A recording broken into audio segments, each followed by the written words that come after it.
10 ദിവസം അവൻ കിടന്നത്. പരമ്പരാഗതമായിട്ട് ഐശ്വര്യമില്ലാത്ത തട്ടാമാരായിരിക്കും.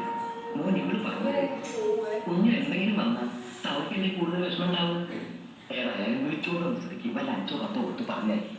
ഇതിനെ നല്ല മുഹൂർത്തം ഇനിയും ഞാൻ നോക്കി പറയാം. നിങ്ങളല്ല നാട്ടിക്ക് അറിവുള്ളല്ലേ?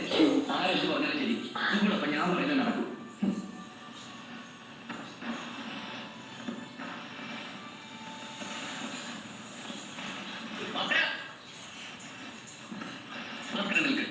അവരങ്ങനെയൊക്കെ പറയും. ഇതിലില്ലാത്തോണ്ടല്ലേ ഭാസ്കരൻ പറയേണ്ട സാരമില്ല. ഭാസ്കര, ഞാനല്ലേ വിളിക്കുന്നത്. അവർക്ക് വേണ്ടി ഭാസ്കരനോട് ഞാൻ മാപ്പ് ചോദിക്കാം. നിങ്ങൾ ഒരു കുറ്റം ചെയ്തിട്ടില്ല. നിങ്ങളോട് എനിക്ക് ഒരു വിരോധവും ഇല്ല. ഞാൻ കാതുകുത്ത് നഷ്ടം ചെയ്തു. അവരത് പറഞ്ഞാൽ മതിയായി. അവർ പറഞ്ഞു പുറത്തുനിന്നോണേ.